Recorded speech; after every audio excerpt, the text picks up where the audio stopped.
Figure fight club, we're repping the crew, battle on the floor. It's me and you, pose them up right. Let the showdown begin. In this action figure world, we're destined to win. Got my action force, they ready to strike. Transformers roll out, they're ready for the hype. Marvel and DC, heroes in the ring. With every epic clash, hear the crowd sing. Figure fight club, we're repping the crew.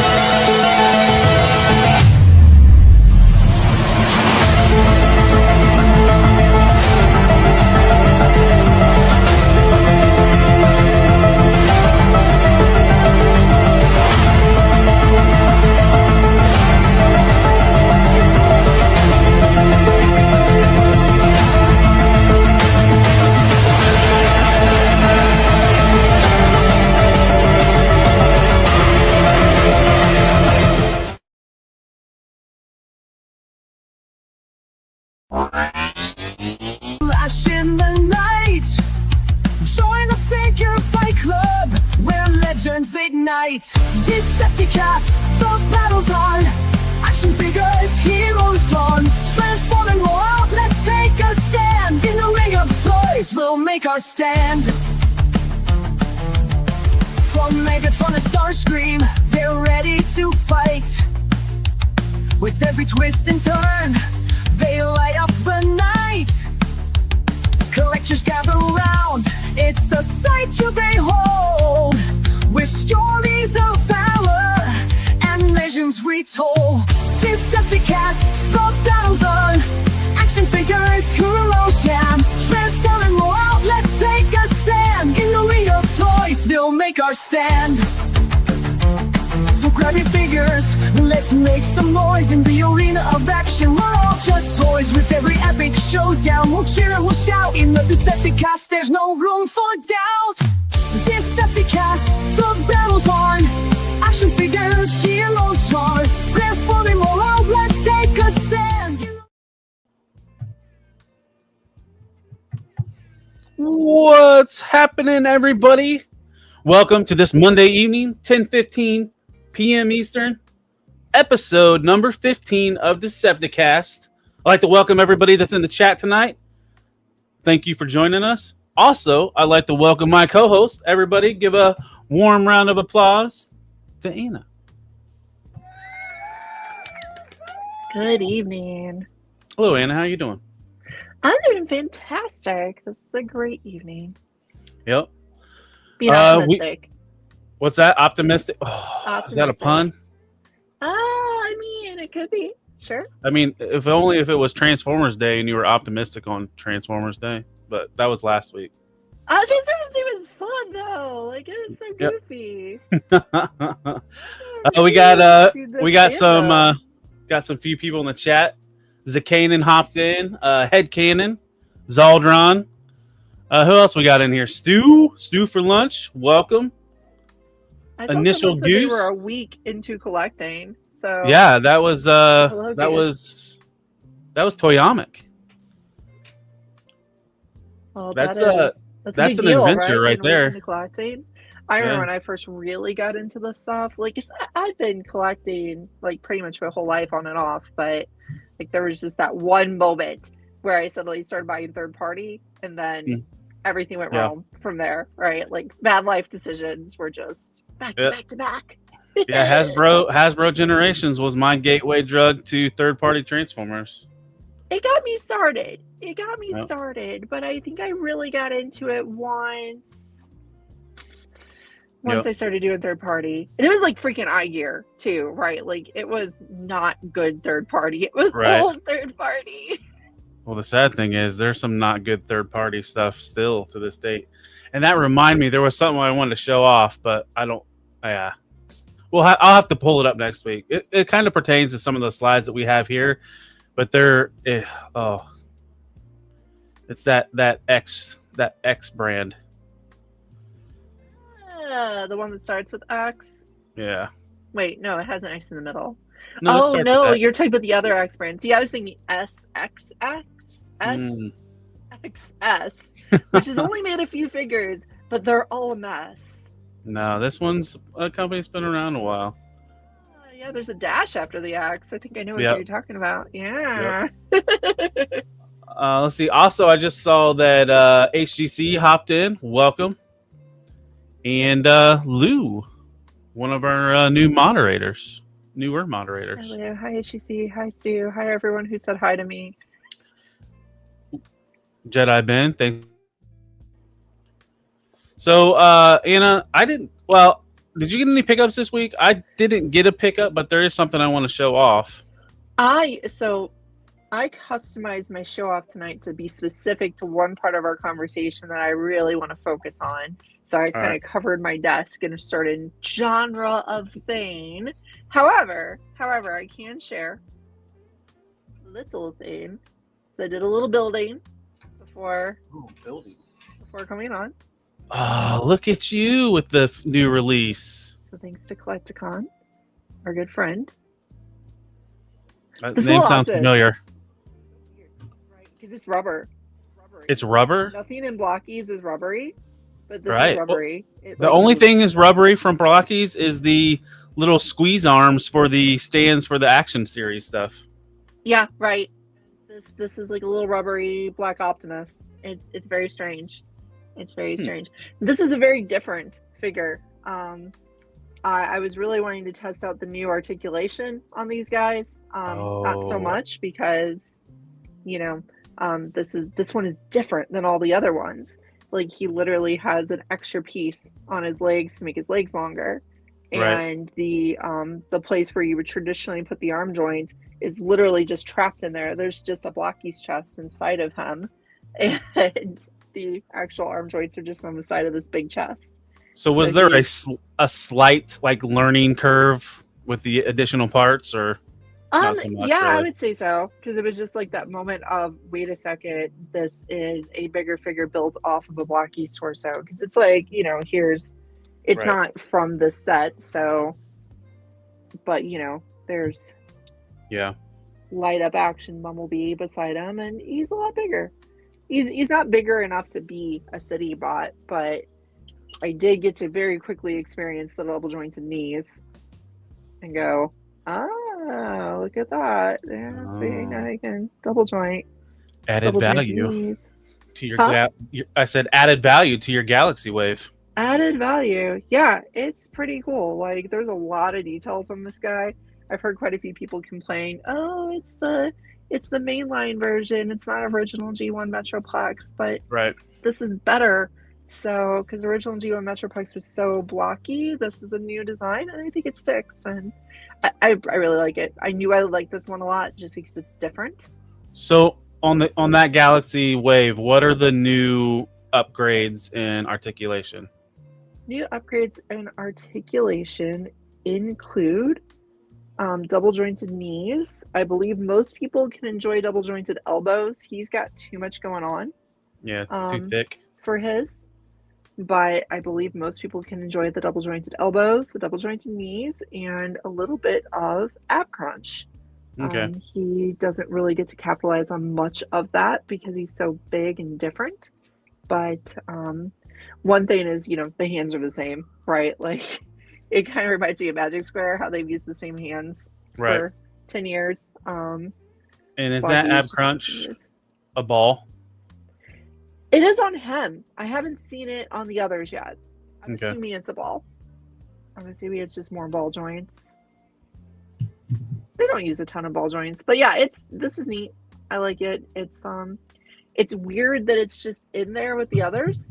But then again, if anybody knows, Galaxy Series 8 literally has a Unicron head, right? Like, and that is not a Blockies figure traditionally. So this is not as weird as the Unicron head. Typically, those weird one-offs are used for storage containers, not I'm swearing, I want it to happen is we're going to get a body kit. I feel like there has to be something going on with the Unicron. Yeah, Because I don't think we have a ton of Blockies news tonight, but I did find out a little that bit.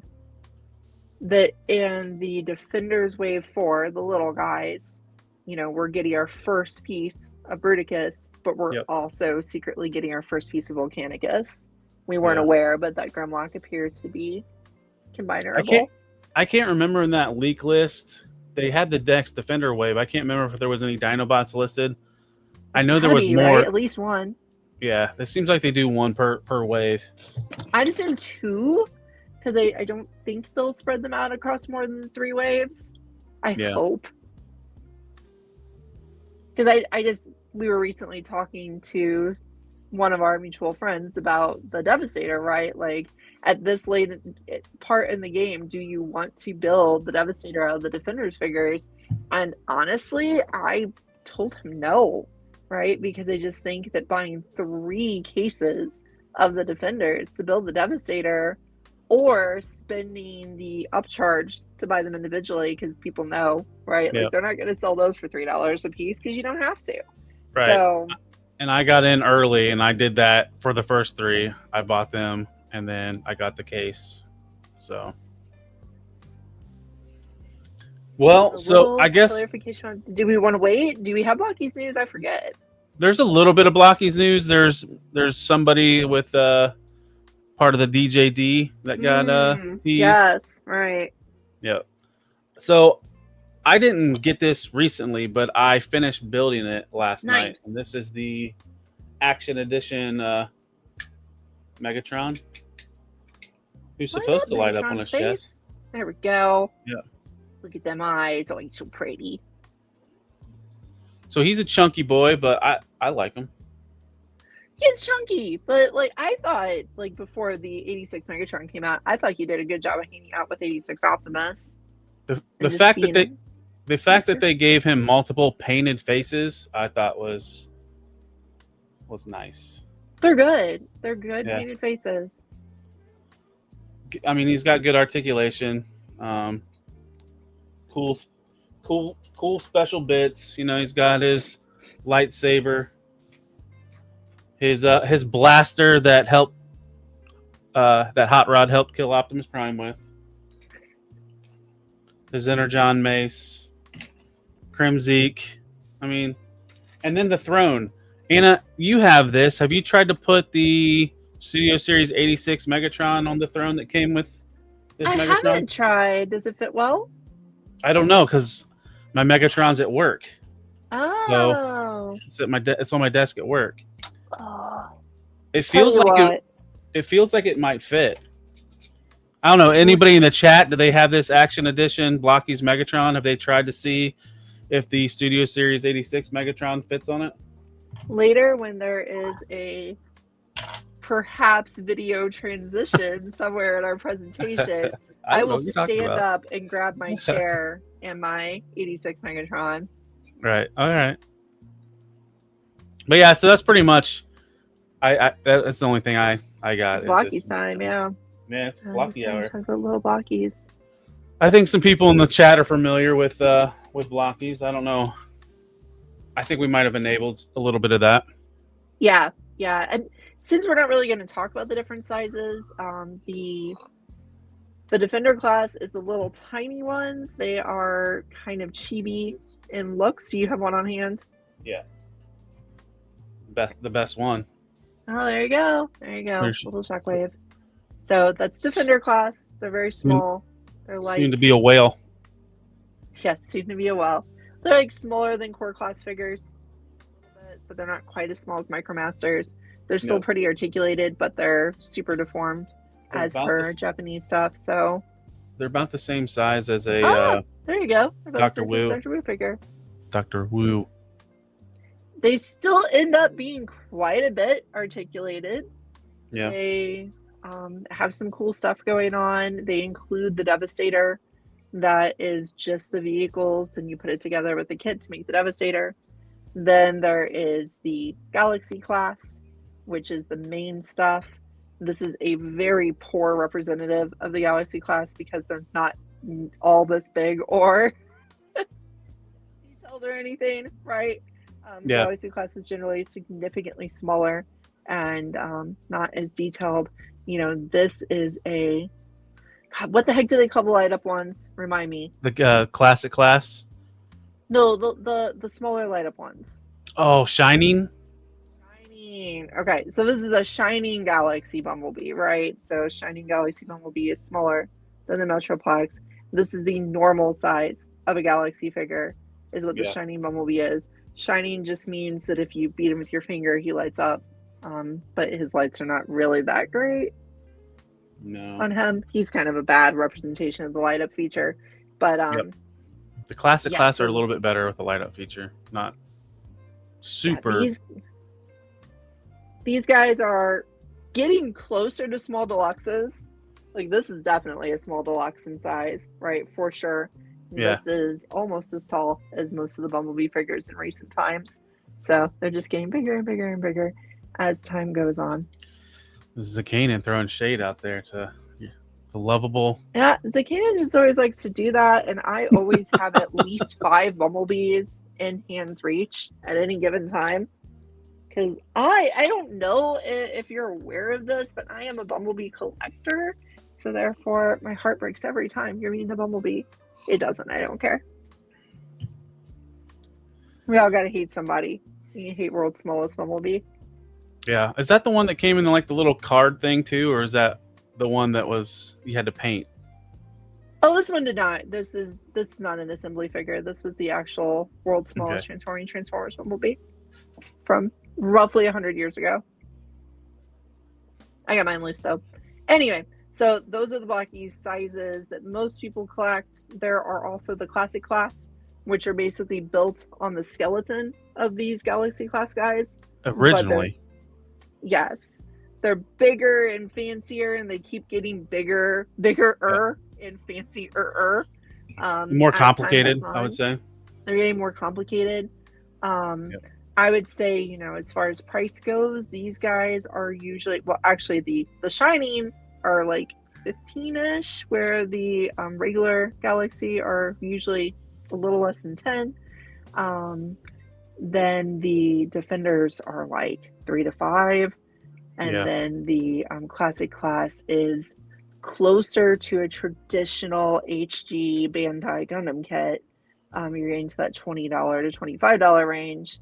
And then you have the Action Edition that Taylor just held up, which is an entirely different size class. It's a pretty big, like 8 to 9 inch toy. Yep. That's a full scale model kit. So there's your and the weird thing is the prices can vary depending on where you're getting them online or local. They can, yeah. And I'm a big proponent of telling you to support your local shop, but they're blind boxed.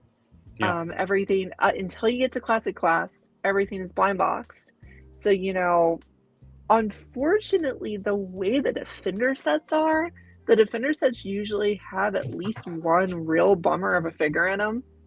Like Defender set 4 has a wheeljack car, right? It is just a little hollow plastic car. It's like probably less enjoyable than a Hot Wheels.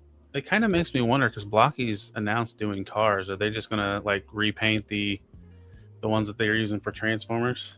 That makes sense. So the big, more detailed ones are Action Class. Yeah, the Action Class are the ones that are legitimate kits, legitimate model kits.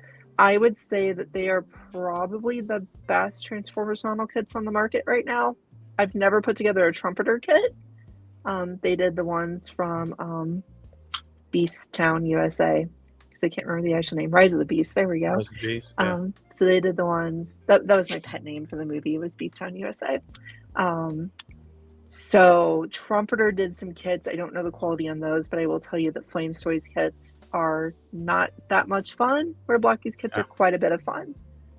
So yeah, the Flame Toys are a little bit challenging, and sometimes they feel like the pieces could fall off as you're manipulating the figure.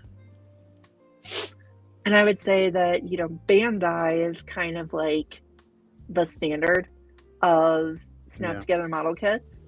And I think Blocky's has caught up very rapidly to Bandai with their Action Class figures, which is really cool that they've done that. Yeah, it is A gosh darn dumpla, as his Yeah. shissy said. Well, do you have anything to show off? Should we start getting in We the already did slideshow? that. We already showed off. Remember? Right. Yeah. It was a little while ago because we went on that Blockies. Well, that's why I want to check to see if you had anything else. If not, we can get. I allowed we can myself to going. get on a Blockies tangent. You know, my students tell Right. me that when I get off on tangents, I'm a bad teacher. So I wonder, are we bad? Are we bad podcasters or Well, YouTubers when we get on a tangent? I mean, no. I mean, if they stay around and listen. But you know, True. when I was always in school, now it wasn't college; it was always like in high school or whatever. We would always love to get the teacher talking, and then the focus would go away on what we were actually supposed to be doing in the classroom. I always thought it was fun anyway when they went on rants, but I did have one professor who only went on tangents, and that wasn't the most informative class, so I kind of get it. Right. So yeah, we can just dive into your news. So this episode's titled T-Spark, Our Darkest Hour, and when we get further along, you'll kind of get where that comes from. But so first off, we always start off with official toy news, and official toy news is always brought to you by The Transformers will return after these messages.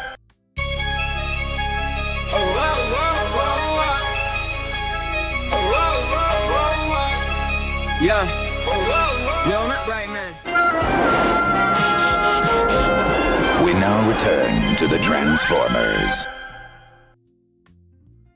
So as mentioned, head on to Collecticon Toys, use FFC 10 on your order, and you'll get 10% off on your entire order. And that gave Anna time to grab the throne and the Megatron. I managed to grab the throne, then I realized I don't know where I put my Megatron. So here's the throne. Yippee. So the first bit of news is coming out of NYCC. We have some fan streams. The one that we care about is the Transformers one, and that is on Friday, October 10th at 12 p.m. Eastern. That's got the action brands along with G.I. Joe and Ghostbusters. So be on your be close to your YouTubes on Friday, because you know we all love that lunchtime stream. Yeah, I keep my Fridays clear just for that. Yeah. That's why I made that decision. I mean, I know one thing we already know about is that con exclusive Nemesis Armada Prime. Oh shoot! This is one of the times we're gonna have a chance to order it, isn't it? Correct. After the show, along with Pythona. Yeah. That's G.I. Joe though. It's Transformers adjacent. But yeah, so that's coming October 10th. Next up, this is kind of weird. It's really obscure, and I think the only way you're going to be able to get these products is in Japan. But Anna, did you ever play the Transformers video game? I'm obsessed with Mystery of Convoy. So when I saw this stuff, I was like, "Oh God, how am I going to obtain all of this crap?" Because I don't even wear T-shirts. Like I don't even like T-shirts. But good grief, an entire line of Mystery of Convoy merchandise. Like what the heck? I'm digging some of these. A lot of this. I'm digging some of these T-shirts as well. You could always get the socks. That's true. I could get the socks. The socks are pretty cool. And the little duders, are those just stickers? I think those are those might be stickers. The one at the bottom is a pin for sure. Yeah, the pen is desirable. I want the pen. I don't know. I don't even collect pens. I don't care about pens. But Ultra Magnus Sprite is so great. You get to play as them. Let's see. So blown up very fast. Yeah, it is a sticker collection. So that's what I'm guessing. Nice. So part of it is there's great. a sticker collection and pixel art acrylic mascot. So maybe that's something else. But yeah, those are stickers. Okay, perfect. Yeah, the acrylic mascot's probably the pen. Yeah. Probably. And then there's a backpack and a sweater. Yep. Hats. It's kind of cool they threw the Famicom game in there. Yeah, for a moment there, when I first saw the pictures, I was like, "Oh, are they just re-releasing the game too? Why not? Just go all in." No. I like the hat too, how it has the sprite stitched on the side. But It's pretty cool. interesting stuff. I mean, sadly, like I said, I think most of this stuff's going to be retail in Japan, so it might be a pain in the butt to get these here. At a convention some point. Yeah. So this was a Famicom game. Someone asked what the game themes are, so I'm just going to explain what Mystery Convoy was. Mystery Convoy was a Famicom game from way back in the day. Famicom was the NES in Japan, and it was a brutally difficult Transformers themed video game where you just played as Ultra Magnus and kind of ran forward and died in one hit. And it was very difficult, very frustrating. Not a long game either. It had fun things in it, like if you collect all the letters, you can turn into Rodimus instead, and he's stronger and better, and matrices and all that good stuff. So it's supposed to be about the movie. Good times. He'll light your darkest hour.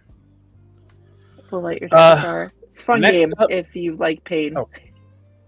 Well, typically those original 8-bit games were brutal. That's what they're for. Yep. Yeah. So our favorite, I think I wanted to call it Aldi's again, but our favorite discount grocery store, Aldley, showed off some images of their Studio Ox design of Optimus Prime. Now, so typically the Aldley stuff is what, 3 to 4 inches? Yeah, they're small. They've been doing this really guy- small figures. I put it down on my Instagram how tall he was, but he's, I think, like almost 6 inches. I thought he was bigger than that. Maybe. I thought he was more in the 30 centimeter scale. I'm trying to think if the other slide says the size. Prices. Yeah, they're doing. So this is like their Wonder Festival. It's supposed to be there, and you can get the limited edition. Yeah, it says Your it's in brand. big letters. So you'll have 35 centimeters. There we go. That's what I thought. I thought it was huge. 35 centimeters is like in that 1 foot range. So this is a Right. very big Optimus toy. So this is almost probably going to compete with Takara's release. Would be my guess. Just non-transforming. What? That masterpiece, like amalgamation Prime. Oh, that thing's down at MP10 size. Yeah. That thing's down at 8-ish inches. This is gonna be a big old toy. Right. This is more of your foot tall toy. I will wonder go if with there's nothing. more. I wonder if there's any building to this.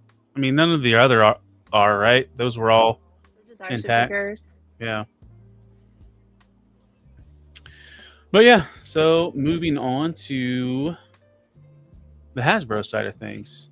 So one of our favorite guys that work for Hasbro, Mark Mayer, sent some images out on his Instagram and teased more to come. But this is the Age of the Primes Brawl. Yeah, he looks real good. Like I feel like this Bruticus is shaping up to possibly be the best combiner they've done so far. Because Vortex Yeah. is real good, other than his kind of weird lower arms. It's a real good toy. So if his brothers look as good as they do in the pictures, it's probably going to be the best set. He did tease a foot mode as well, and I didn't add that. I thought we showed that last week, but We we might- talked we about might it a have. lot. So yeah, they But showed the foot mode. It looks like it doesn't exactly work like the aerial bots do. Like it might integrate him a little bit more. Like he's going to make the toes, but then I think something from Onslaught's going to make the back of the leg to kind of combine it together, which will kind of hit the animation model a little bit better. Because according to the animation model, the whole leg, Brawl and Swindle. And that's probably why Swindle and Brawl are Voyager class instead of Deluxe. Yeah, they told us it was so they could make him the legs, and I think that makes sense. And Mark is being a little sneaky because behind Brawl is kind of one of our first looks at Blastoff since SDCC. It is. There he is. Those little toe holes. Yeah. The toe holes really disturb me. From a combat perspective, it's cool because he could like shoot fire at his enemies. As he's kicking them in the face. Weird. Yeah. Yeah. Well, from something really cool to something very niche. Yeah. There are a lot of Masters of the Universe fans in the 80s toy fandom. So I bet for a lot of people, all of these Masters of the Universe crossovers have been delightful. And this is fine. I think it looks better than some of the other ones. I know there's a few people have said this. It looks like He-Man wearing Optimus Prime cosplay or Halloween costume. It really does. Yeah. But He-Man's a fun guy, right? Original He-Man. Mm-hmm. Like, he's kind of goofy. He likes to joke around and have fun. So he dresses up for Halloween. The one thing I will give them credit is the weapons. I think they did a good job on the weapons. The Matrix sword. Yeah, and his hand pops off and it plugs into his hand too. I just noticed that. Looking up and looking at, I didn't notice that the first time I saw these images. So he does the whole Energon axe. I don't know how He-Man does it, but I pray for his hand. Also, you better get your Mattel Creations membership because that's the only way you're getting this. This is the Scare Glow Starscream. It looks cool. It looks cool. I really love the little axes. The axe gun. Yep. And it does have a glow-in-the-dark feature, so I think this one's like a couple dollars more than most of the other ones. And maybe that's why. But plus it's on Mattel Creations, so you're probably paying that tax. I think just making it a Scare Glow means that it looks a lot more like Starscream than the other ones look like themselves. Like, except for the legs, that pretty much just looks like a Muscle Man Starscream. So I can't remember who I was listening to, but they kind of said, because I was kind of against this pairing, and they said, well, what if it's Ghost of Starscream and Scare Glow took his soul or whatever and it possessed him? They combine Bumblebee and Man-at-Arms. The combinations mean nothing. They're just utter nonsense at that point. You can't justify that. And speaking of that, here's all four of them.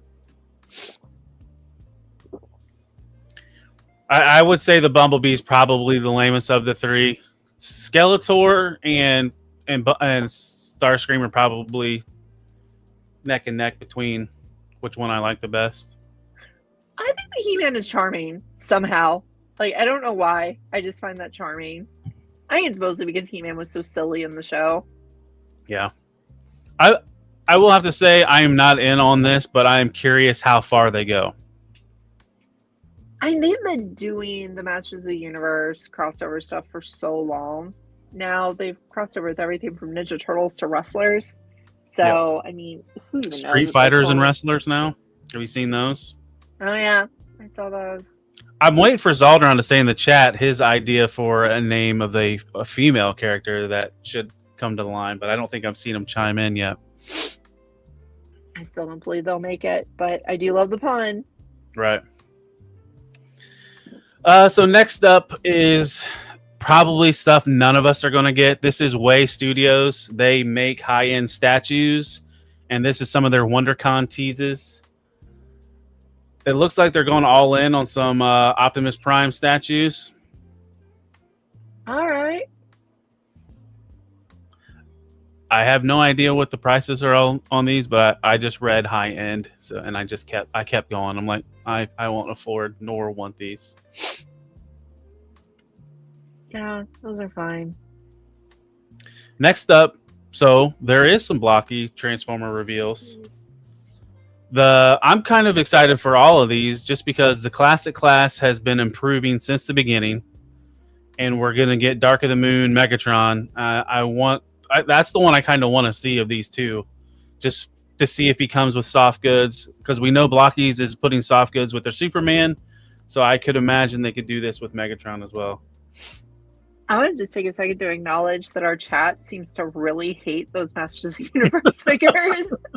I saw a compliment. Like, pass, I don't like this. You. I saw one compliment. Starscream came with the crown. Other than that, out the door. Not a big fan of those. Not a big fan of those. Yeah. But yeah, these are cool. These are cool. I do think that Megatron could come with his cloak, so he could be full whatever he was doing in that movie. And Tarn, like everybody loves Tarn. Get an action edition figure, right? This is going to compete directly with the Flame Toys Tarn as the current coolest version of Tarn that you can get. And I mean, if the Soundwave Action Edition and even that Transformers 1 Optimus Prime is any indication on where the Action Edition is moving forward to, this is probably going to be another one you're going to want to own. Yeah, it looks good, and I think, it's probably going to be great. Like, they've just all been really good. And so moving on, we have more statue stuff. This is Bradford Exchange, based out of UK. It's a cold cast Optimus Prime statue. I know they've done other ones, but this was not anything I'm going to order either. You remember that Japanese transforming Optimus statue they did a little while ago? That was the one Optimus statue I was tempted for. The what? Was that the one that was like an auto transforming one? Yeah, you could like hit the button or yell at it or poop on it or whatever, and it will transform on its own. That was neat. Like, I really like that. That was like my discount. What are the stupid transforming robot ones? I'm laughing at HGC's comment. Yeah, it's true. You could have this next to Grandma's dinner plates. It's true. At the table. Thank you, Robo-san. Yeah. Yeah, so it was like your discount Robo-san. Yeah. Well, did you ever statue? Did you ever mess with the discount Roboson Optimus Prime that was by Jade? Was it Jada? Yeah, I've seen that one. Timu Roboson. That was Timu Roboson. Yeah, the statue one is discount Roboson, but that was straight Timu. So next up, as we mentioned earlier, Flames Toys. But I don't think this is a model kit. I think this is like an action figure line. This is their combat line, the second character in it. I do not remember who was the first character. But this kind of transforms, and we really don't see that with non Hasbro third party licensed stuff. So this is Flame Toys. The logos don't say it on there, but Flame Toys is the company that gotcha. Photos from. Yeah, it's. I think that this reminds me so much of the Star Queen from Collection Space. Yeah. Right, it's just like a dude version of the Star Queen, just where it kind of folds up and is sort of a plane. Yeah, and parts kind of plug in. I gotta skip a slide. I did have a second slide for this, so you can kind of see like the wings and the nose cone are pieces that you take off, probably fold the legs up and then plug them back in. So it's not transforming really, but parts form all the time in Transformers. You do, and I never like it. But yeah, so next up, did you vote for a Hall of Fame? I never said I liked pooping on robots. I said I couldn't remember the trigger for transforming that statue. And one of the potential triggers could have been throwing poop on it. I don't know. They're really creative with these toys these days. So back to the Hall of Fame. Yes, the Hall of Fame. The Hall of Fame is so disappointing this year because we're only voting on Toy of the Year of all the different categories and not inducting a character into Hall of Fame like we usually do. That's a bummer. That's because we got to vote for Soundwave Whale or Shockwave Whale. Shockwave Whale. Shockwave whale. Shockwell. Whale? Shockwell is like a snack well. Yeah. Whale wave. Oh, wave. I can't even remember what I voted for. I think I only own like 1 or 2 Generations toys, and I think those were the ones I voted on. It really, when I went through the list of things I could vote on, it really kind of emphasized to me how kind of not lackluster, but lack standout this last year has been. Right? Like, it's not like it's bad. We've gotten like Superion. Superion's pretty fun, but it's not like I would nominate that Silverbolt for any sort of award. It's like, it's good, but it's fine. And usually the Titan or the Commander was slam dunk, and this year I don't think it will be. There's good competition.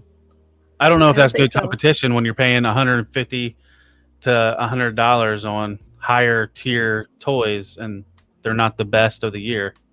Because I mean, I think Studio Series 86 Megatron will win his category easily. Because there just wasn't really competition in that category for him. Right. And then looking at the Age of the Primes category, it was like, I guess Megatronus will win, I suppose. Yep. Biggest, coolest toy. Yep. It's sad because the votes before people have Amalgamus in their hands, and that one could probably win. Just out of sheer how unique it is. It's possible. But maybe we'll find the link and can put it in the description, and then if anybody who hasn't voted could head to that site and screw off for a couple minutes. Yeah, make your voice heard. It's real important. Real important. So next up, Nate Purswell, the marketing director for the Transformers brand, posted some updated digital renders of the Studio Series 86 Thundercracker, the all-new mini masterpiece. That sure does look like the masterpiece figure, doesn't it? Like, it is a very strong resemblance. It doesn't have the nice proportions on the torso that the masterpiece figure has, but otherwise it really mimics. What if they gave it waist rotation? I don't think it has it. I don't think it has it. It'd be nice if they did. Yeah. And make it stand out from the others. It looks like Thundercracker wearing cow. Yeah, a little bit. He does got some heels. Yeah. That's typical Seeker. Yeah. See, next up, this week was kind of a big week for Takara. I mean, like typical fashion, Takara usually announces their version of what's coming out in the year or the waves, and that's what you see here. The Studio Series products and Age of the Prime stuff. Most of this we've already seen at either SDCC. Yeah, I think these were SDCC reveals. So yeah, so these releases are not Takara jazzing up the figures, right? These are usually just the straight releases. Later, they may continue to jazz things up with their dramatic capture and premium finish. And I guess Beast Wars Versus doesn't really apply here, but one Beast Wars figure. And next up, more from Takara. This wasn't shown at T-Spark event, but people are getting this in hands, and this is probably one of my most anticipated figures of the year, at least official figure of the year, is the MP Rattle. Rat Trap. Panelly as heck. Yeah, gosh, well, that picture does not make him look good. And that's kind of typical with our Beast Wars from Takara, right? The pose is adorable. Like it's straight up Rat Trap. I can hear him. It's great. I love it. But gosh, those panels are loud. It's funny on my Instagram post for this. I played the theme song to Highlander with this with these photos. But yeah, there's some good pics of some of the stuff, like the card, his different, his butt. His butt does a lot. I watched the transformation video for him, and his butt is very active. He's an active little butt. And then somebody asked me what the difference between the two rat head sculpts were. The only thing I could tell was the whiskers were different. Oh yeah, he actually has. Because you wouldn't. Because one of the bummers with Masterpiece Cheetor is he has those nice whiskers, and to put him in robot mode, you have to shove those whiskers inside of him. So what I usually end up doing is taking off the cat head because he has a fake chest cat head. So I just take off the cat head and put it away when I transform him. So Rat Trap gets around that by having the whiskers that are merely sculpted. And they nailed his robot mode face. The emotes. Yeah, it's so good. Yeah.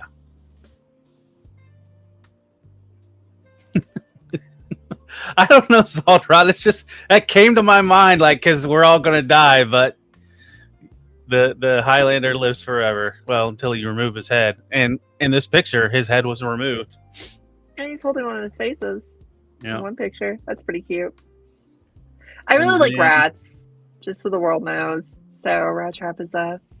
Well, I wonder if I like rats because of Rat Trap. Anyway. And if anybody hasn't watched Beast Wars because it's not your Transformers, it's animals or whatever, it's worth a watch. This was 90s animation writing at its finest. The animation is hard to deal with, but the writing, the storytelling is really good, and the character of Rat Trap is one of the best of that series. And it is free on Tubi, as Zoldron just posted. Yeah, go watch it sometime. It's good stuff. Yep. But moving on. So next up is the T-Spark event. So this was this Friday? No. Yeah, it was Friday. It was last week at some point. Yeah. So Takara showed a bunch of new product reveals, teases, Diaclone stuff, and Zoids was part of it, but we mainly focus on Transformer stuff, even though it's kind of adjacent. So first off is, I thought Masterpiece movie series was done after they finished the 2007 movie cast, and no, my friends, we are not done. So during the stream, they showed a little bit of teases, and then it led to this movie Masterpiece Next. So now they had to add another letter in the title. So now they're NPMN, and this is what is this? The second movie. I can't think of the second movie, but it's Sideswipe from Revenge of the Fallen. Revenge of the Fallen. Thank you. I'm really kind of concerned how they're going to get past these Wheels as feet. Yeah, Wheels as feet figures have not worked out in the past. I was trying to recently play with my MMC Nickel, and she just annoys me greatly because of her Wheels as feet. Yeah, I remember Sideswipe slicing that Decepticon in half, but other than that, he wasn't that memorable in the movie.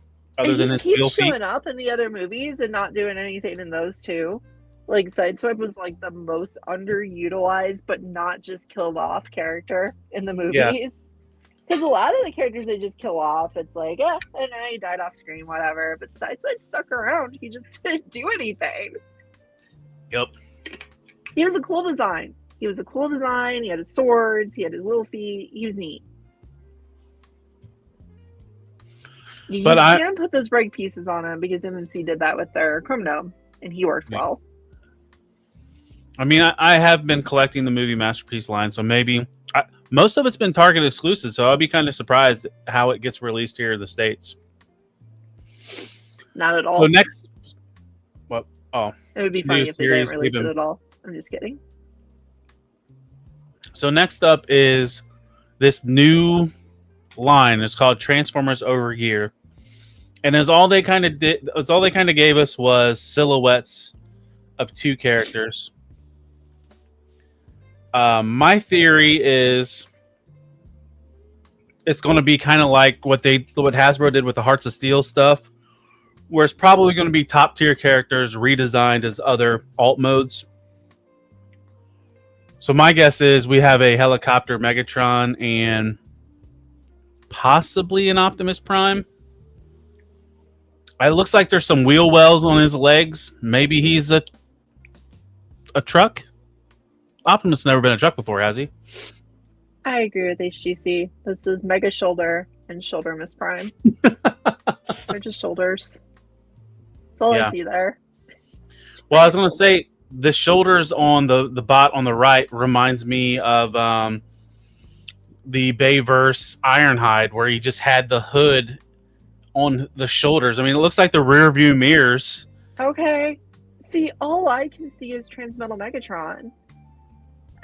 I just see his, like, the way he folded up in the little dinosaur hands. So I was so distracted by that. But yeah, I can see that. But here's the important thing. Like, these appear to be new designs. It's always cool when we get new designs in Transformers because we are always rehashing the same old stuff over and over and over. Right. So let's do it. Let's see what they come up with. These could be really cool. The other thing is Takara. Takara makes adult collectibles. Guess what that means? They're going to be flipping expensive. $20 each. Yeah. Times a million. Well, if it's in yen, it'd still be bad. There you go. Yeah. Next up is MPG. If you remember what MPG is, it's just MP repaints. I don't know how G and repaints are the same, but I kind of buried the lead here. So if anybody can recognize that silhouette, it's a familiar Transformer, somebody that we all know and love.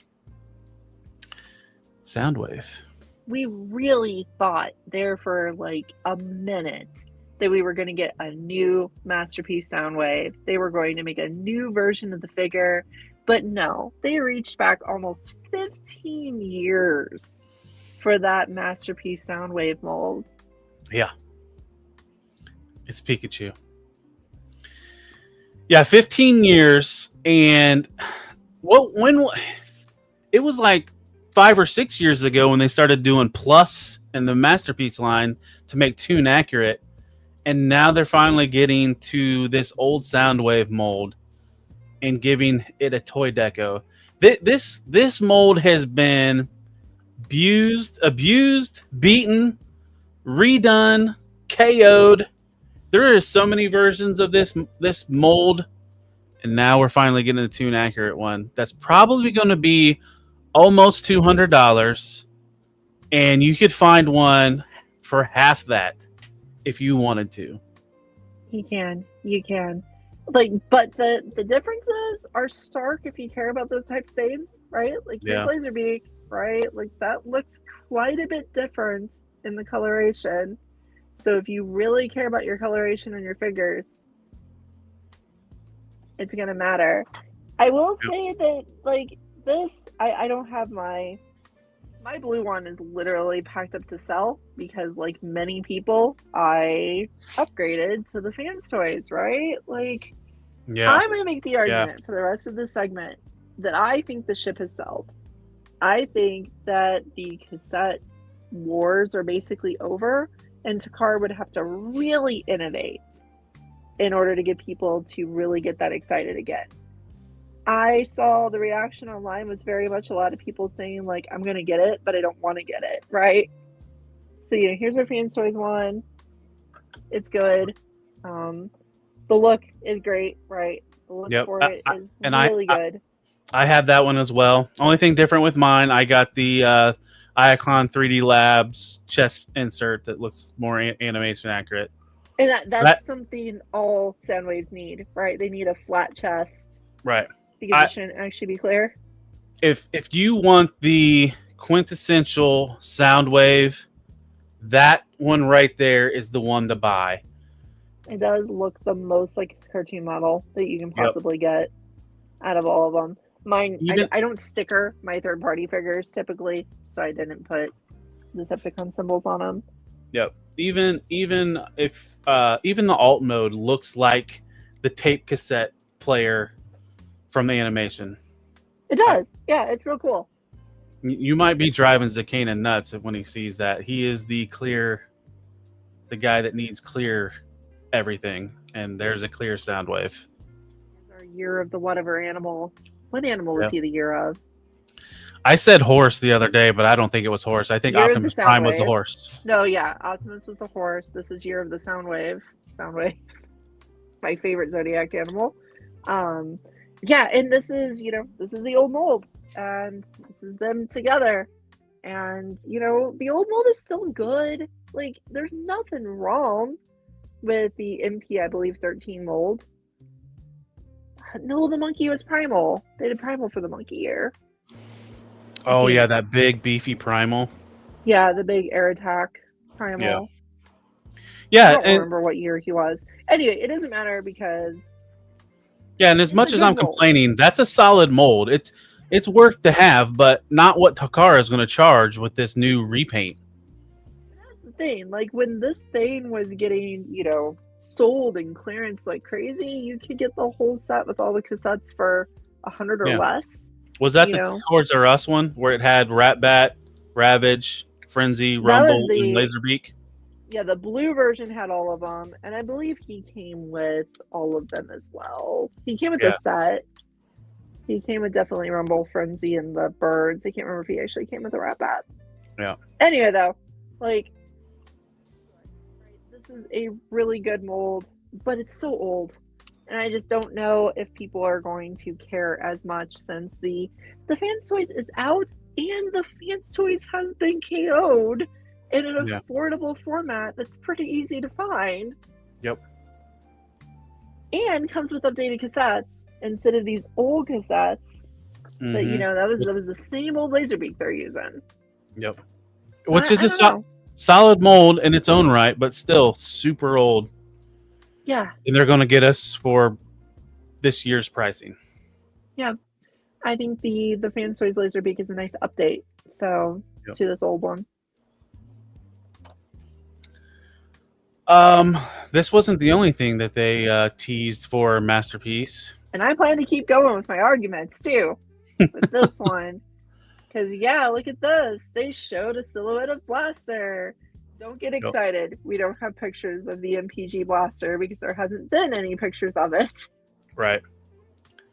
Only thing we have is negative thoughts and opinions. I mean, here's the thing. They could make a Blaster the equivalent of this guy, right? They can make a really good Blaster that's really cartoon accurate because we know Takara has it in him to do something that amazing. They could make the MP44 of Blasters. Yep. But they're not. They don't have to. They don't have to because Fans Toys did it along with Deformation Space. Right. And even if you don't have those, I feel like pretty much every third-party collector back in the day got a Transistor, KFC's Transistor, their Blaster. Right? And there's nothing wrong with him. He's fine. He's pretty equivalent to the MP13 mold. I think that's his number. If I'm off, I'm sorry. KFC was a little stylized, but not in a bad way. I feel like these two work together, these two molds. And like I said, there are so many Transistors going around on the secondary market. You can usually get one for $50. And once Fan Toys released theirs and Deformation Space came out with one that was right around $100, everybody was offloading Transistor because they were more tune accurate. Where they were the flat design, the less details. I should have brought mine. But... I will say one problem with Transistor, if you've never had him, is he is really light. There's not really as much metal in this guy as you would have in other things. He's really light and he is prone to breakage. There's so many of them around that you just get another one. It's been reissued multiple times. But when they did him, they did the cassettes too, right? So there are multiple versions of the Autobot cassettes running around.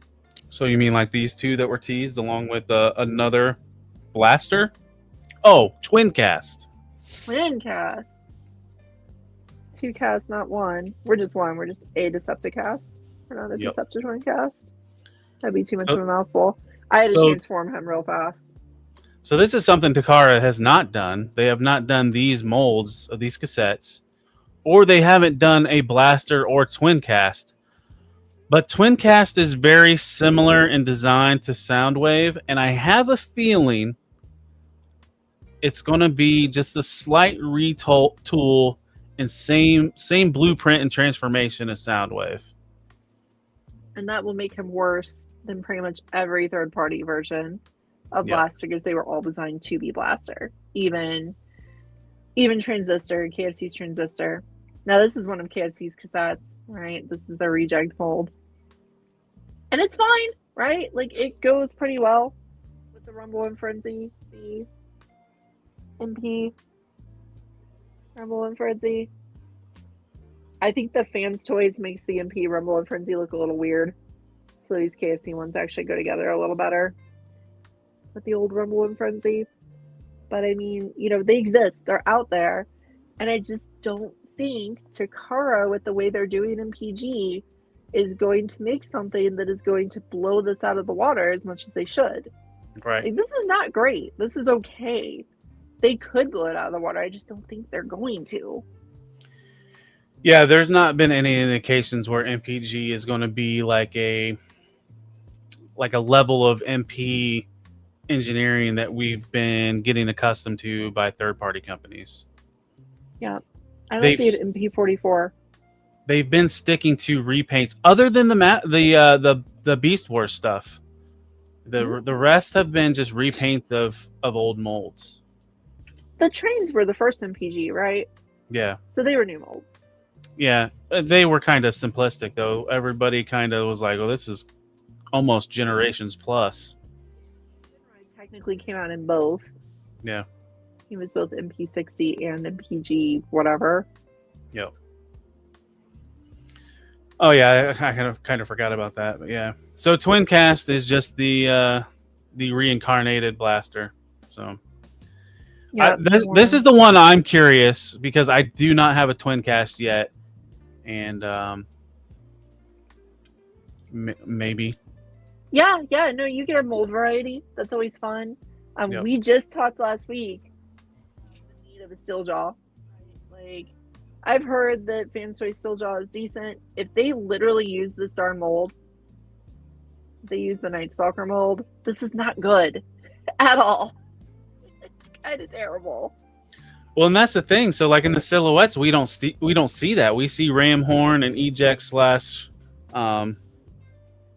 Rewind. So, what are they going to do? Are they going to do that? I mean, they already have the mold, right? Twincast. Yeah. He'll come with Twincast he'll come with Twincast in one of the rejects. Yeah. And the we'll get a Blaster 2-pack of the will other. Come, with Ram Horn and the other reject, and that'll be it. You'll have to buy both colorations to get all the cassettes. Yeah, you know what? I misspoke earlier when I said Rat Bat. Remember how you had to get Rat Bat? You had to buy Sound Blaster. No. Yep. Yeah, they have your Black Sound Wave that you probably didn't really need to. It's literally the same guy. Yeah. So moving on. So one of the this isn't the last thing, but the next thing they showed off on Takara was more. They had a pre-production sample of the Missing Link Ultra Magnus. They kind of showed off a little bit of some of his articulation, some of the ankle tilt, his knee bend. You can kind of see some good angles into his backside to see how the Prime mold fits into the Magnus shell. Yep. It looks good. This one's still on your bucket list, Anna? It is. I feel like I don't feel like they I can comment on Johnny Battle's comment in a second. I will get to you, I promise. I'm going to finish my thought on this fella here. I think this looks cool. I think this under-delivers compared to all the other Missing Link because his legs can't move forward. I think that, I know that there's only so much you can do with physical objects, and without severely changing the look of the mold, getting forward movement on those legs would be nigh impossible. But I feel like if they were going to do it, they should have done it, or they should have skipped him. Because I just feel like he's not really Missing Linking well enough, since, you can't really get full movement from those legs. And his arms always moved well on the original Ultra Magnus, right? Adding articulation to those arms is not really saying that much. So yeah, that cab on the inside is cool. It'll be the Optimus cab. The hands are going to be articulated now. You know, it's real cool, but it's just not enough. Right. Okay, so to our comment. Oh, let's finish with this. Then Yeah, we'll this get to is the comment. Buggy. Yeah. Buggy Friend is really Diaclone cool. with Diaclone person. Yeah, no, that's great. Yeah. All right. So now you want to get to John's comment? Yes, to John Battle's comment. So the KO Genrai does exist. I'm being featured on, so I guess I'll go grab mine. It's right over here. Well, you are the KO connoisseur. I am, unfortunately. Sometimes it's fun to be bigger in KOs. Sometimes it's not so fun. This is one of those experiences where it's not so fun. So the KO of Genrai has several versions out there. This was one of the first ones to be available, and it has so many issues. This thing is a hot mess, right? It fits together worse than the official. The plastic is super fragile. Mine broke in several places just transforming it. I'm waiting on Show Z to send me replacement parts still. It's not a beautiful experience. The plastic is softer and worse. There's all sorts of paint issues. And one that's universal in all the different KOs is he comes with these cool blast effects for his guns. On the Takara, it's all clear orange. On all the KOs, it's yellow. So weird. So it looks really stupid, right? Yeah, so I would say that if you want this Genrai, it's a really good figure. It's a really cool sculpt. It's really fun. And it feels just like the original toy, just like your old Power Master Prime from childhood you might have had. Just splurge on the official. Like, it's not worth it to play the KO game on this one. Yeah. Like, I love the KO game sometimes. It's a lot of fun. But this one is definitely, oftentimes the MP KOs are, we've always kind of hypothesized probably more factory seconds than actual KOs. I'm going to say this is actually a legitimate, someone took the mold, produced it in worse plastic, and pooped it out for everyone. So Yeah. highly unrecommended. Yeah, because typically they were always superior. Like the one that I remember the most was the Hound. That was such a breath of fresh air to handle that Hound, knowing it was a quarter of the price of the official. And if I did break it, I wasn't out as much money, but the plastic felt better. And yeah, so KOs were always the way to go sometimes if you were on a budget. I accidentally popped the Genrai out, and in order to get it back in, I'm going to have to literally pry the plastic to get it to fit back in, because otherwise it won't stay on. Yeah, good stuff. Good stuff. Well, hopefully Show Z does you right, and They do have a new one coming out, and I don't know anything about how the new one's going to be. It might be better. But there was also that, like, you saw someone talking about how one version of it, at least, doesn't have the compatibility with God Bomber, because they simplify the shoulder joints. What's the difference between MP and MP? Probably literally the way I speak, honestly. It probably sounds like I say NP sometimes instead of MP.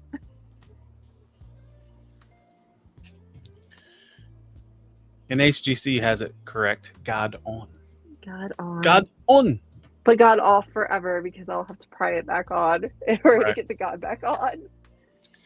So the last bit from the T-Spark event was they had a pre-production gray model sample of the Evangelion Transformers crossover. Well, first they showed off some CAD images. And so this is being crossed over with our favorite Autobot. Everybody loves him, right? Optimus Prime. And it's going to be a flat nose tractor trailer. But looking at it, it doesn't look like in the robot mode. It reminds me of the 2007 movie Optimus Prime that wasn't a flat nose cab. So, Anna, Yeah, sure. was you ever a Evangelion fan? I like Eva? Evangelion. Okay, like Evangelion? I enjoy it as a series. It's fun. But I'm not really up for this. Like I don't really like the movie Optimus look. And yeah, Yeah. it's cool. It's got like the horn going on and everything to feel more like Unit 01. And Evangelion's fun. But yeah, I'm not really in for it. Because I have an Eva Prime right here. Right? This is my Dr. Wu Evangelion colored. I will try to pronounce it right, Zoldron.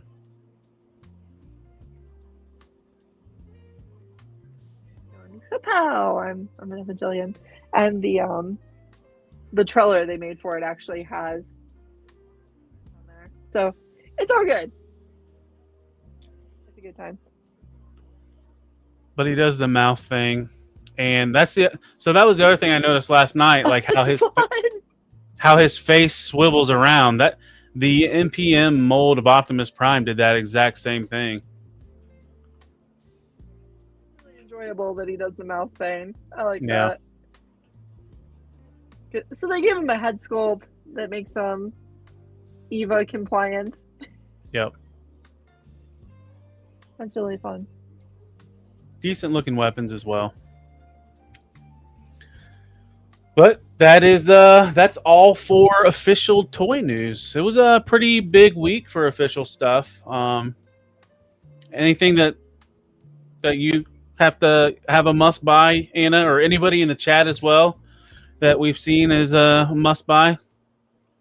Yeah, I'm really curious about what they're going to do with Blaster because new and better cassettes are always interesting, but I think it's going to be underwhelming.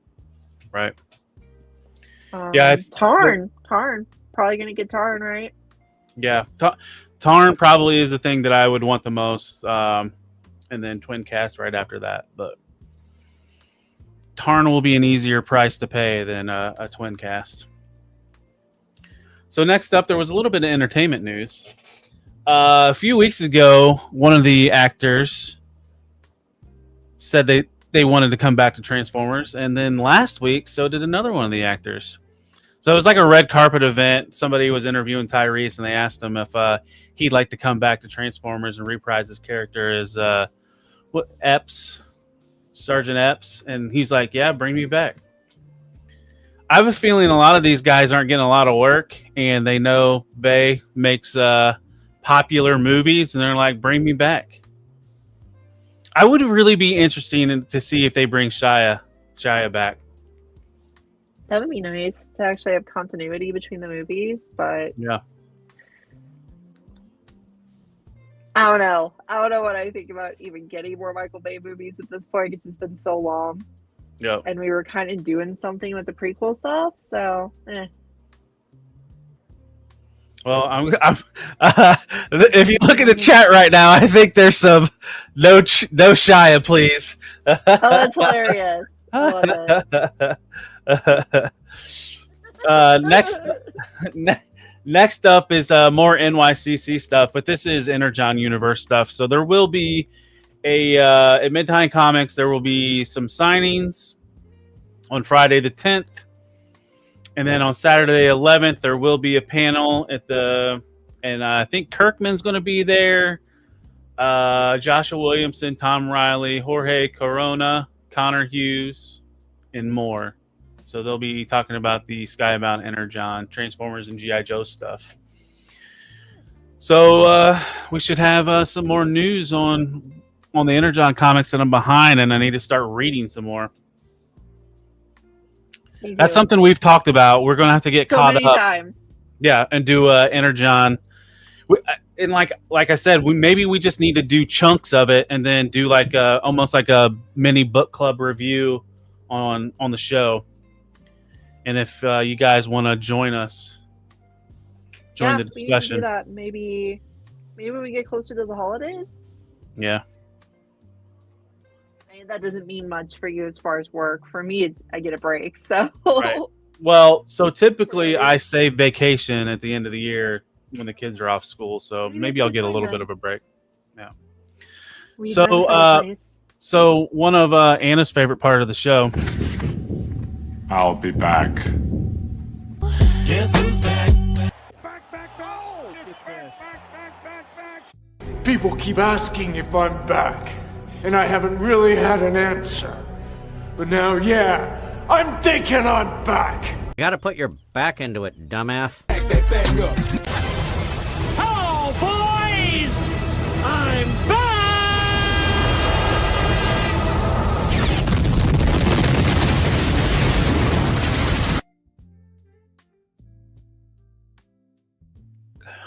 So this is my favorite part of the week. I just like that video. Maybe I'm just too much of myself, but it wouldn't be a Decepticast if we didn't have reissues of the week. And guess what, folks? We got a reissue. Now, if you missed out on War for Cybertron Run Amok, now's your chance because he's just showing up at Walmart. There was a tease last week from JT Prime saying that was this and the 87 Studio Series Bumblebee was going to be a Walmart exclusive reissue. These things are so hot. Guess what, Anna? They're on freaking clearance already at some Walmarts. Get your Run 'em up for $5. Yeah, I wish yeah. And this Run Amok was going for around $80 on the secondary market. So yeah, Runabout and Runabout were really expensive figures to get for the longest time. So this might patch that up by flooding the world with them for $5, or scalpers will go buy them all for $5 and the price will stay high. We'll see. Yeah, I went to Walmart today to pick up some stuff, and I found that 87 Bumblebee. It was in that real special center aisle thing that everybody's been seeing. They restocked it and had that in it. I didn't see Run Amok, but I did see the Bumblebee. So head to your Walmart. You might be able to get your Run Amok if you missed out on them. Next up, Robot Toys is doing a reissue of their Shadow Panther and Cheetor. And if you paid attention to last week, I had the Masterpiece Scorponok. Great toy. I haven't handled any of their these are legend scale, but Anna, have you messed with any of their legend scale stuff? I haven't. I really wanted to get those two when I saw they were getting reissued, and then I saw the reviews are very like hit or miss. Some people say like, "Ooh, these are so good," and then some people say they're so terrible. So I don't know. I don't know what to do with them. I really want to get out of Masterpiece Beast Wars, other than Rat Trap. Yeah. So I've heard a lot of the exit. One compliment I've heard about these is they are, if you collect Masterpiece, these are almost true scale to your Masterpiece, because for those that have seen the Beast Wars show, they are smaller than their ancestors, and they scale well with MP. But yeah, these are up on Show Z right now for pre-order. I don't know if you can put all of it down, but if even as Anna said that they didn't get the greatest of reviews, they're available. Yeah, they might be fine. Like sometimes people are just really harsh in the reviews, and they're perfectly fine. Yeah, and a lot of times when I go on Weeaboo, whatever, I try to read the translations, but the translate isn't 100%, and I couldn't tell if there was any changes. But so on to third-party news, it seems like every week we are getting something from DNA. So earlier in the week, they teased their next kit for the Devastator. But the funny thing was, there was this tease of straight knees, but the next kit doesn't have any fix to that. But it does have the horn section. And here's the actual reveal itself. So this is for Scavenger and Mixmaster. I don't think it's much of an upgrade. New arms. Yeah. And feet. I guess like his double jointed elbows. And it looks like a bumper for Mixmaster. And I think it was Zaldron that, or maybe it was somebody else in the Discord chat was just saying how, why didn't they just give them all the same horn like they are in the cartoon or in the movie? Sometimes these third-party companies and upgrade companies want to get creative, and I feel like Transformers fans generally don't want creativity; they want accuracy. Right. So you can kind of see in this middle picture with Mixmaster and foot mode, the bumper protrudes to give it more of a toe. I don't know if there's stability issues, and they thought they needed to do that. I think it helps the look a little bit, kind of. It doesn't look right as a truck now, but right. I get what they were going for. Maybe it does help with stability. I don't know. I do not own the Devastator, nor do I plan to. Right. Unless they make it in cool colors. But I think Zaldron's commented on that there is none. There is no stability issues. So good. So maybe they're just trying to get another $25 to $30 out of the people that like upgrade kits. Yeah, they don't make small kits. Remember back in the day, Dr. Wu used to do upgrade kits, and their upgrade kits would be as small as they need to be. You know, they do a couple pieces of plastic if they needed to, and that would be the whole thing. But DNA is like, we're going to make a ton of stuff. And Goose, I do not remember if the bumper extended on the originals or not. And they've made good stuff. I mean, the point is with the Godzilla stuff. At least the Godzilla one was a really good cool upgrade kit. Expensive, but definitely helped that out. You know, and good stuff. I almost should make this like have a video segment, you know, to make you cringe even more, Anna. But it always seems like we have Devastator news every week, not only through first party upgrade kits, but the MMC all-in-one scrapper is the finished product, so it's going to be shipping soon. As this has went on, go ahead, finish your thought. You like it even more, right? Yeah, you like it even more. It's so good. It's looking better. Like, it's definitely improving. MMC is really hitting the robot modes. Like, the robot modes on their combiner guys are really good. The combiner modes are all kind of a little bit off just because they make them all in one. Yep. But the robot modes are just so good.